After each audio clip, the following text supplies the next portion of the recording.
Dalam nama Bapa, Putra, dan Roh Kudus. Amin.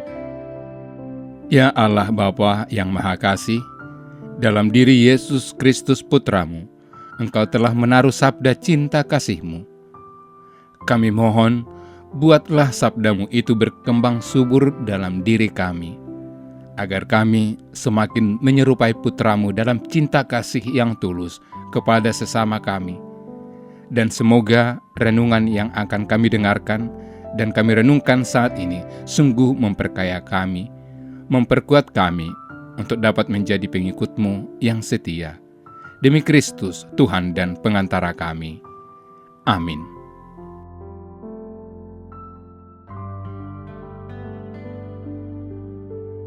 Tetapi Thomas, seorang dari ke-12 murid itu yang disebut Didimus, tidak ada bersama-sama mereka ketika Yesus datang ke situ.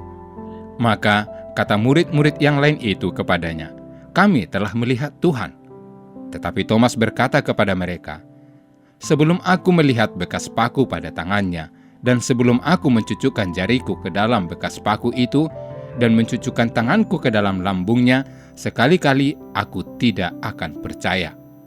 8 hari kemudian murid-murid Yesus berada kembali dalam rumah itu, dan Thomas bersama-sama dengan mereka.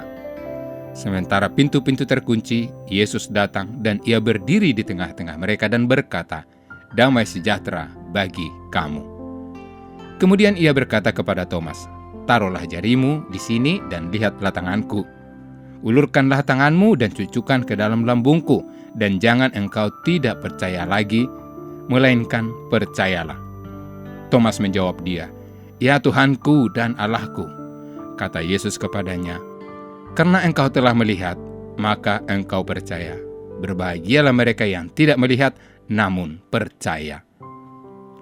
Demikianlah sabda Tuhan. Saudara-saudari yang dikasihi Tuhan, percayalah bahwa salah satu dari kita adalah kembaran Santo Thomas yang kita rayakan pestanya pada hari ini. Hari ini, seluruh gereja Katolik merayakan pesta Santo Thomas Rasul. Thomas adalah nama Yunani yang berasal dari transliterasi nama berbahasa Yahudi, Toam. Bahasa Aram, Toma, yang artinya si kembar. Orang Kristiani berbahasa Yunani kesulitan memahami dan menyebut nama Toam, sehingga mereka menyebutnya Didimus. Injil-Injil sinoptik mengenal Thomas sebagai bagian dari ke-12 rasul. Penginjil Yohanes memperkenalkan Thomas sebagai orang yang polos dalam berujar setiap hari. Ia diberi nama Thomas yang kurang percaya atau Thomas si peragu. Siapa di antara kita yang hidupnya masih kurang percaya ataupun masih meragukan keberadaan Tuhan? Orang tua, saudara, mertua, teman, tetangga kita, atau kita sendiri yang masih dalam banyak masalah? Salah satu sifat manusia ialah mencari kepastian. Kepastian hidup, kepastian masa depan, kepastian rencana, dan sebagainya. Namun, tidak semuanya selalu berada dalam kepastian. Ada kalanya kita harus berjalan dalam ketidakpastian karena berbagai faktor dan situasi.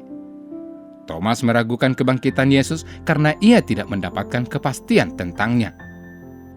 Namun, Yesus meyakinkan dan meneguhkan Thomas sehingga Thomas melihat Yesus yang telah bangkit. Iman muncul bukan dari pembuktian, tetapi iman itu adalah anugerah yang kita dapatkan melalui pengajaran dan pendalaman serta perjumpaan dengan Tuhan Yesus secara rohani. Saudara-saudari yang dikasihi Tuhan, dalam bacaan Injil hari ini dikisahkan bahwa Thomas adalah salah seorang murid yang sudah lama ikut Yesus dalam pelayanannya, telah banyak mendengar ajaran Yesus. Bahkan dengan mata kepala sendiri, ia telah melihat Tuhan melakukan banyak mujizat. Namun ketika Yesus wafat di kayu salib dan 3 hari kemudian ia mendengar berita tentang kebangkitan Yesus, ia menjadi ragu. Seperti para murid lain sebelumnya.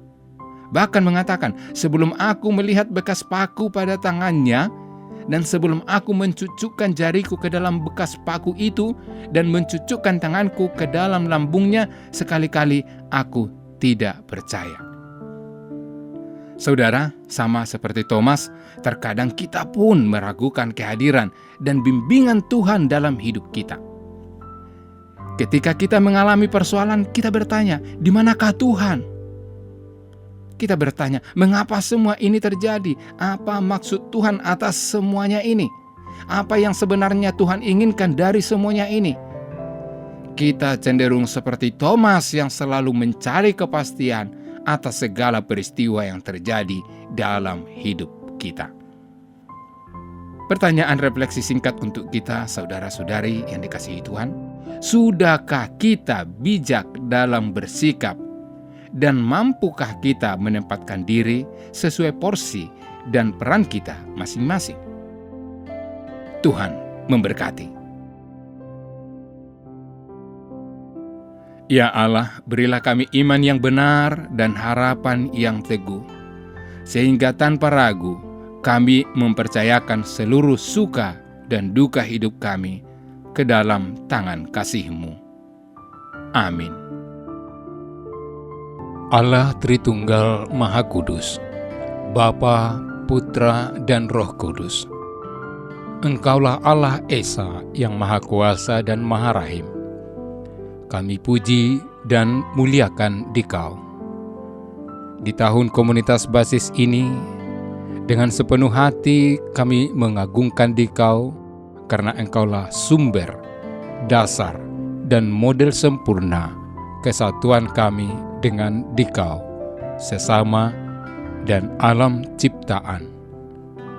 Kami mohon, anugerahilah kami Roh Kudus-Mu, agar kami mampu membangun persaudaraan dan persekutuan sejati di dalam keluarga, komunitas-komunitas, dan seluruh gereja. Dengannya, kami menjadi tanda kesatuan dan kehadiran-Mu di dunia ini. Bunda Maria, Bunda yang berbelas kasih, doakanlah kami anak-anak-Mu, agar hidup rukun dan bersatu seperti keluarga kudus di Nazaret. Dengan pengantaran Kristus, Tuhan kami. Amin. Dalam nama Bapa dan Putra dan Roh Kudus. Amin.